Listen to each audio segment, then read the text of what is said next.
Y voy a compartir la palabra, orando también, buscando de alguna forma una palabra para este momento. 27 años es una cifra importante y siempre nuestra vida está de alguna forma encadenada a etapas a nivel personal, pero también al nivel de iglesia. Y esa etapa es importante poderla identificar y poderla también comprender, porque si no, nos estamos desarrollando continuamente, viviendo como si tuviéramos que vivir en la etapa anterior, pero nos enfrentamos a algo nuevo. Por ejemplo, no es lo mismo tener 18 años o 20 años que tener 14. Cuando está en la adolescencia, pues la vida transcurre de una manera determinada, sin responsabilidades, sin mucho conflicto. Luego vienen también ya otra serie de cuestiones, pero cuando entramos ya en la juventud y queremos seguir siendo adolescentes, pues es un problema. Eso le pasa a algunas personas con 40 o 50 años que quieren seguir viviendo como adolescentes sin responsabilidad ninguna y obviamente pues como que no encaja mucho. Cada etapa tiene sus retos y su responsabilidad. Y hemos de discernir en la etapa que vivimos y también donde el Señor nos quiere llevar para poder mentalizarnos y enfocarnos en esa nueva etapa. Y vamos a ver la historia del pueblo de Israel en Josué capítulo 5. Y es un antes y un después en la vida de Israel. Josué capítulo 5. Y recordáis, no voy a leer todo el capítulo, pero recordáis esa etapa tan bonita en la que el pueblo de Israel por fin estaban alcanzando ya la tierra prometida. 40 años en el desierto, 40 años de incertidumbre, 40 años viviendo de forma sedentaria en el desierto. Se acababa ese tiempo, se acababa ese ciclo y ahora se proyectaban en el cumplimiento de la promesa del Señor. Había pasado ya el Jordán, habían visto la mano poderosa del Señor, habían visto cómo el Jordán se abrió, al igual que se abrió el Mar Rojo, que Dios había sido fiel y ahora lo llevaba a una etapa nueva. Y ahí tenían toda la tierra prometida, la que habían escuchado hablar a sus padres, la que le habían escuchado hablar a Moisés. Por fin llegó ese tiempo. Y en ese tiempo incluso, dice las Escrituras, que el Jordán cuando se abrió, todos los reyes de alrededor estaban asustados, estaban amedrentados por el avance del pueblo del Señor. Era el tiempo para correr, era el tiempo para invadir, era el tiempo para conquistar, era el tiempo para de alguna forma pensar que lo que había que hacer era precipitar los acontecimientos. Sin embargo, en ese tiempo Dios le dice, hay que parar, hay que parar. Dice versículo 2. En aquel tiempo Jehová dijo a Josué, hazte cuchillos afilados y vuelve a circuncidar la segunda vez a los hijos de Israel. Y Josué se hizo cuchillos afilados y circuncidó a los hijos de Israel en el collado de Aralot. Esta es la causa por la cual Josué los circuncidó. Todo el pueblo que había salido de Egipto, los varones, todos los hombres de guerra, habían muerto en el desierto, por el camino, después que salieron de Egipto. Pues todos los del pueblo que habían salido estaban circuncidados, mas todo el pueblo que habían nacido en el desierto por el camino, después que hubieran salido de Egipto, no estaban circuncidados. Versículo 6. Porque los hijos de Israel anduvieron por el desierto 40 años hasta que todos los hombres de guerra que habían salido de Egipto fueron consumidos, por cuanto no obedecieron a la voz del Señor. Repito, por cuanto no obedecieron a la voz del Señor. Por lo cual Jehová le juró que no le dejaría ver la tierra de la cual Jehová había jurado a sus padres que no se la daría, tierra que fluye leche y miel. Versículo 8, y cuando acabaron de circuncidar a toda la gente, se quedaron en el mismo lugar, en el campamento, hasta que sanaron. Repite conmigo, hasta que sanaron. Y Jehová dijo a Josué, hoy he quitado de vosotros el oprobio de Egipto, por lo cual el nombre de aquel lugar fue llamado Gilgal hasta hoy. Y los hijos de Israel acamparon en Gilgal y celebraron la Pascua a los 14 días del mes, por la tarde, en los llanos del Jericó. Al otro día de la Pascua comieron del fruto de la tierra. Repito, al otro día de la Pascua comieron del fruto de la tierra, los panes sin levadura, en el mismo día espigas nuevas tostadas, y el maná cesó al día siguiente, desde que comenzaron a comer del fruto de la tierra, y los hijos de Israel nunca más tuvieron maná, sino que comieron de los frutos de la tierra de Canaán aquel año. Y luego leeré el texto que nos falta. Rápidamente quiero desarrollar 4 principios, si estáis tomando nota, 4 principios que son importantes para poder conquistar el territorio que el Señor nos ha dado. Porque realmente lo que estamos disfrutando hasta el momento es el desarrollo, digamos, de hombres y mujeres de fe. Los pastores actuales y los pastores anteriores, el liderazgo, las personas que creyeron, las personas que se incorporaron, las personas que de alguna manera comprendían lo que Dios estaba haciendo y pudieron sumarse. Y de alguna forma esa labor hay que honrarla siempre, hay que mirar al pasado con gratitud, pero también tenemos por delante mucha tierra por conquistar y hemos de aplicar los principios bíblicos para no desarrollar gestiones humanas de despacho que de alguna manera alejen a Dios, y hemos de entender que necesitamos permanentemente a Dios en nuestra vida, implicarlo en su voluntad y en su propósito. Y el primer principio es el principio de la santificación. Repite conmigo, principio de la santificación. Ese es el principio. Y hay una señal. Y esa señal se llama circuncisión. Yo espero que cuando te pregunte esta tarde de qué predicó el pastor, no se te quede solamente la cuestión de la circuncisión, ¿no? Recordamos también lo que era la circuncisión, la actual fimosis, era el prepucio del varón, del miembro viril del varón, se rompía y se cortaba, la fimosis actual, y eso era como una señal que Dios dio a Abraham, y esa señal lo se iba a recordar como pertenencia al pueblo de Dios. De alguna manera, esa señal requería sangre, significaba dolor, pero luego era una identidad a un pueblo. En la Segunda Guerra Mundial, en el Holocausto, se reconocía a los judíos precisamente por la circuncisión, por la fimosis. Era una forma de identificar a los varones como parte del pueblo. Y ocurría que desde que salieron de Egipto no habían sido circuncidados los varones. 40 años, toda una generación pasó, y ahora cuando iba a entrar en la tierra prometida con todo el vigor, con toda la fuerza, con toda la ilusión, Dios le dice: no se puede entrar de cualquier forma, hay que romper algo, hay que quebrar el corazón, hay que entender que esa circuncisión, que de alguna manera tiene que ver con la sangre, se requiere un pacto, y ese pacto es el pacto en el que de alguna manera el pueblo de Dios había de reconocer que pertenecía al Señor. Y nosotros tenemos un pacto. Ahora no es el pacto del Cordero, ahora no es el pacto de la circuncisión, ahora es el pacto del Cordero de Dios, aquel que fue crucificado en la cruz del Calvario,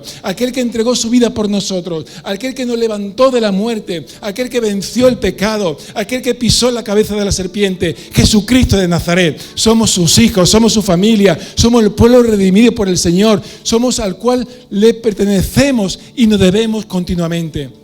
Ese pacto de la circuncisión está manifestando el pacto de la santidad, porque sin santidad nadie podrá ver al Señor.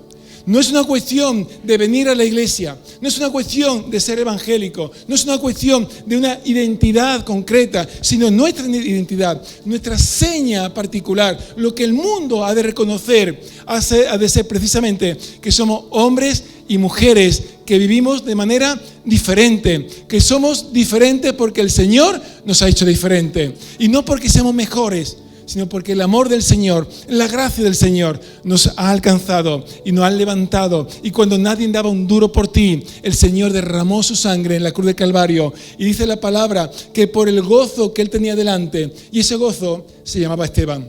Ese gozo, pon tu nombre. Jesús, en la cruz del Calvario, tuvo el gozo de poder ver ahí a Salvador, de poder ver a Guadalupe, de poder ver también a Soraya, y esa presencia, esa cara, esa imagen, dijo: merece la pena seguir crucificado, merece la pena seguir con dolor, merece la pena seguir siendo vituperado y avergonzado por los romanos, por los judíos. Merece la pena, porque al final iba a haber resultado: hombres y mujeres redimidos, limpiados por la sangre de Jesucristo. Una criatura nueva, un pueblo nuevo que glorifica y alaba al Señor. No sé cuántos se alegran por esto y cuántos pueden glorificar al Señor. Dios lo hizo. Pacto de santidad. Y en este tiempo en el que la presión mundana nos intenta por todos los medios hacernos creer que somos iguales que el resto y que tenemos que actuar como el resto de la gente para no ser señalados, para no ser identificados. Hemos de levantarnos y hemos de decir, no, tenemos un hecho diferencial, somos diferentes porque el amor del Señor nos ha alcanzado. Así que es importante que pueda entender que sin santidad nadie podrá ver al Señor. No es la santidad del esfuerzo humano. Ahora no es una cuestión de porque te lo merezca, porque lo hayas conseguido.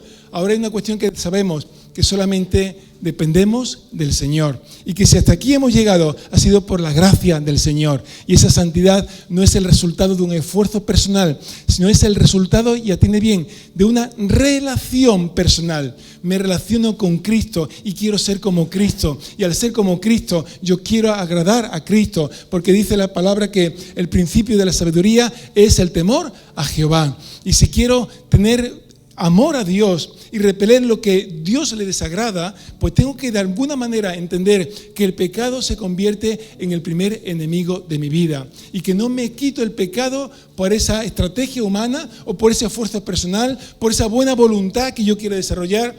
El pecado lo ha vencido Jesucristo en la cruz de Calvario. Por lo tanto, dice la palabra, acerquémonos con confianza al trono de la gracia. Lo que nos ayuda a cambiar es la cercanía con Jesús. Yo puedo decir, Señor, yo peco, pero Padre, dice tu palabra que si confesamos nuestros pecados, Él es fiel y justo para perdonar los pecados y limpiarme de toda maldad. Por lo tanto, Señor, te pido perdón, pero me acerco a tu presencia. Sin ti no puedo hacer nada. Señor, he vuelto a pecar, pero mi Dios, tu gracia me alcanza. Señor, yo sé que en mi fuerza no tengo capacidad, pero Señor, vengo con confianza al trono de la gracia para que tú me sigas cambiando, transformando, haciéndome igual a tu Hijo Jesucristo. Esta es la voluntad de Dios, que vivamos en esa santidad y podamos tener claro de que esa circuncisión, como decía Pablo en Colosenses capítulo 2, versículo 10, y vosotros estáis completos en Él,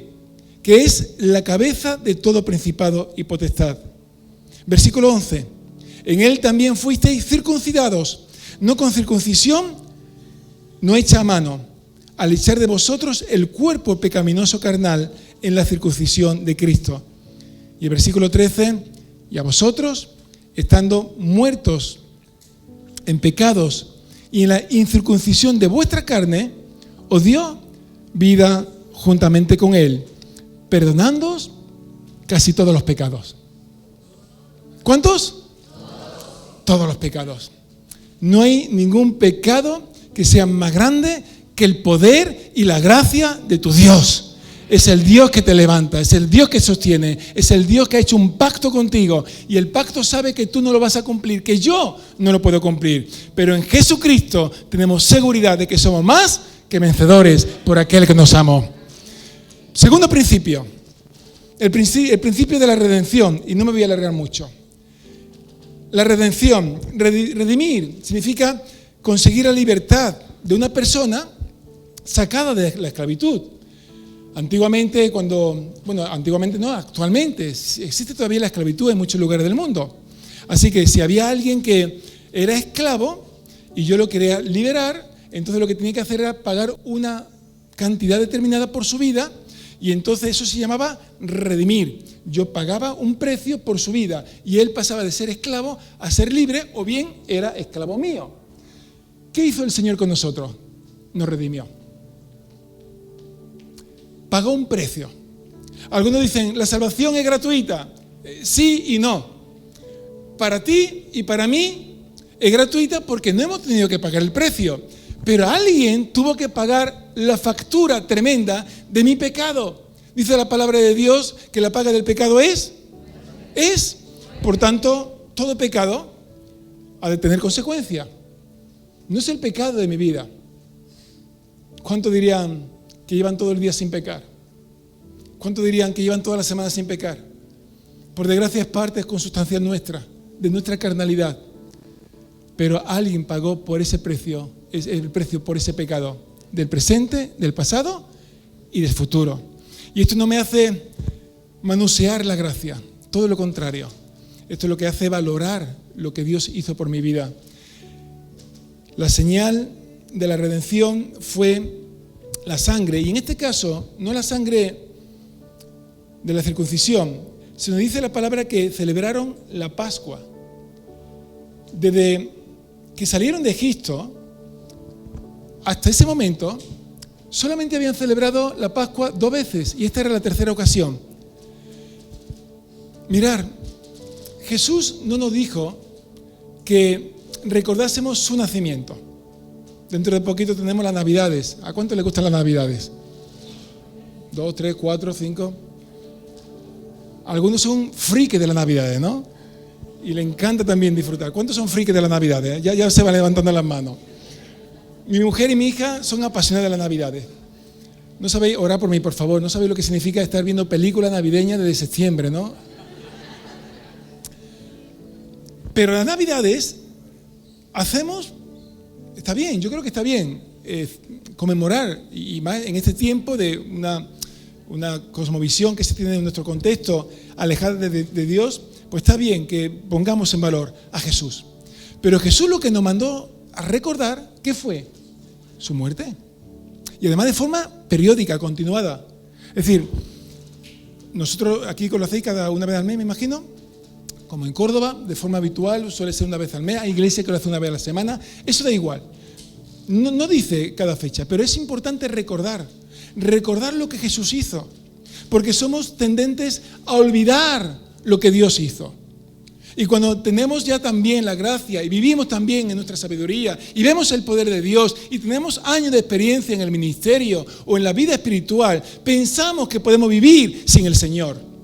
Y ese pacto de alguna manera nos recuerda lo que el Señor hizo hace 2000 años y que es por su gracia por la que yo estoy aquí. Y recordar esa gracia me hace sentir humilde. Nada de lo que yo haya hecho, nada de lo que yo represente, nada de lo que de alguna forma haya sido mis títulos, nada me sirve para recibir la gracia del Señor. Solamente la decisión de Jesús de amarme. Y Él me amó. Y esa Pascua que los judíos recordaban cuando salió Israel de Egipto y lo llevó a la tierra prometida, ahora nosotros recordamos lo que hizo Jesús, que nos sacó de la tierra de opresión del pecado y nos llevó a la tierra prometida, a su presencia, donde hay verdaderamente libertad, y el Señor nos ha hecho libre para alabarle y para glorificarle. No sé cuánto me emocionan esto, a mí me emociona. Es la Pascua, es recordar también lo que el Señor hizo, es recordar en la Santa Cena ese aspecto tan importante y tan relevante. Por lo tanto, al entrar en etapas nuevas, tenemos que continuamente recordar lo que el Señor hizo para proyectarnos con esa humildad en lo que tiene por delante. Porque como decía el pastor Salvador, toda la gloria ha de ser para el Señor. Toda la gloria ha de ser para el Señor.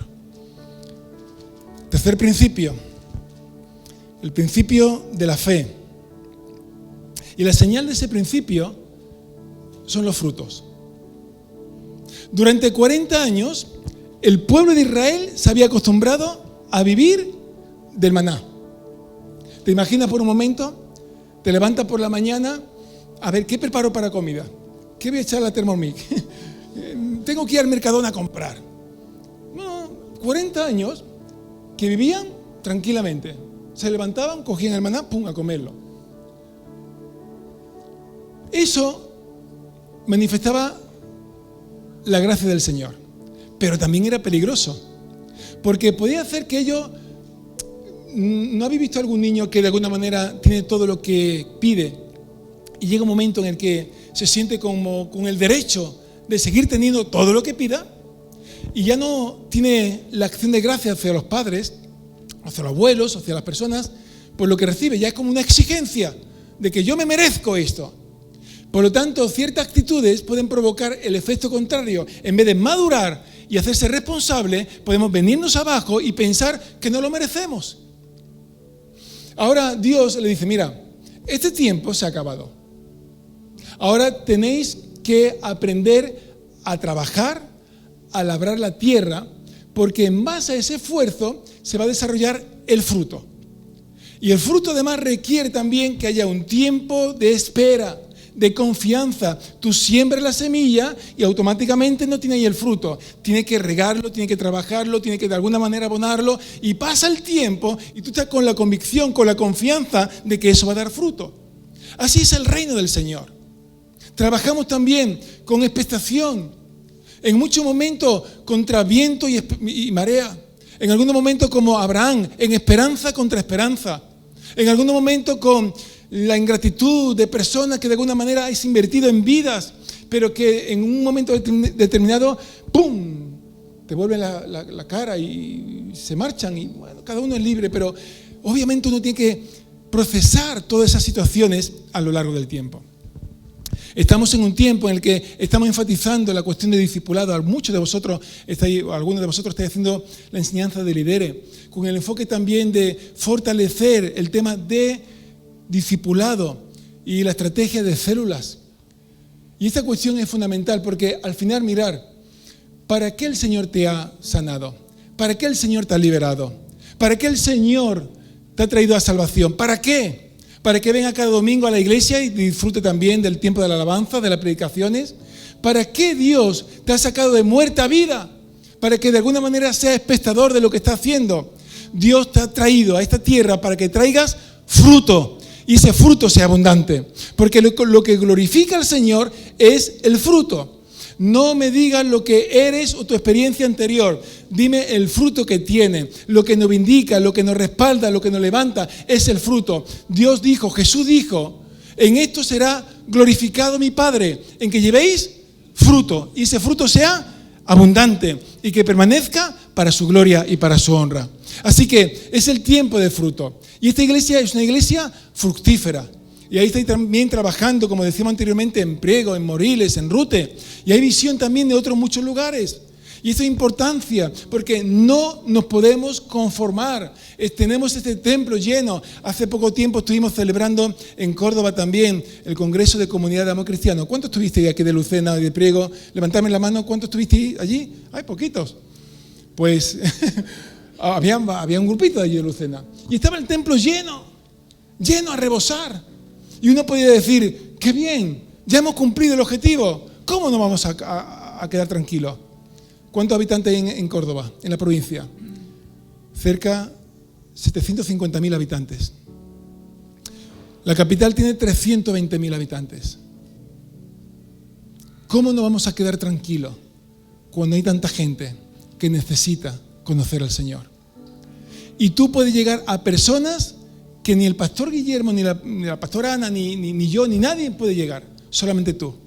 Dios te ha puesto alrededor de personas para que tú seas discipulador, para que tú también tengas fruto, para que te goces en el fruto, para que pueda invertir, para que pueda evangelizar, para que pueda ver que realmente tu vida tiene sentido cuando tiene fruto y fruto en abundancia.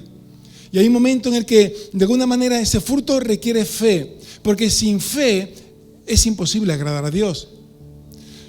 La vida nuestra espiritual no consiste en la vista, sino en la fe. Si no hay fe, es pura religión. Y nosotros no somos hombres ni mujeres religiosos. Somos hombres y mujeres que tienen una relación con el Señor, que aman al Señor. ¿Y qué es lo que ama al Señor? ¿Qué es lo que dijo Jesús antes de ascender a los cielos? Id y haced discípulos.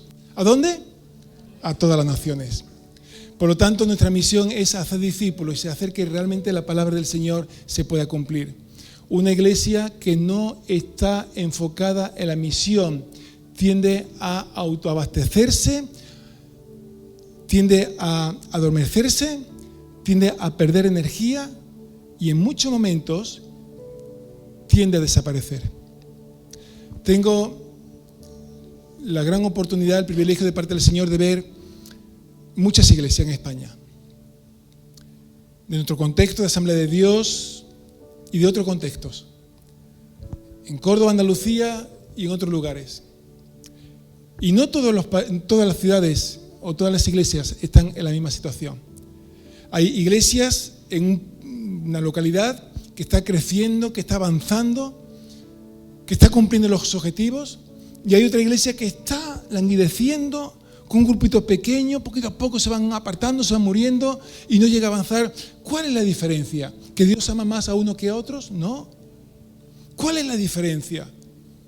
Que de alguna manera la doctrina, la teología o la experiencia anterior es más importante. No. tiene que ver con la visión y el cumplimiento de la misión.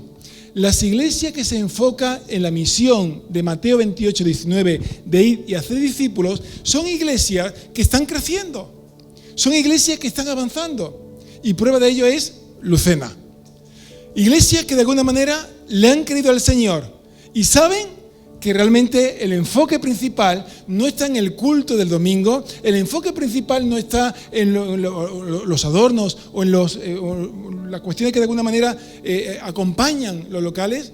La clave principal está en la visión, porque cuando hay visión, el Señor respalda, trae recursos, trae economía, trae posibilidades, trae hombres y mujeres hasta de México, cuánto glorifican al Señor, para acompañar en la visión y dar la gloria al Señor. Dios os ha dado muchos regalos. Hay un propósito. Y ese propósito es que realmente Dios tenga un pueblo grande de discípulos en este lugar. Yo recuerdo hace unos días estaba hablando con Miguel Moslero. ¿Cuántos están orando por Miguel Moslero y el qué?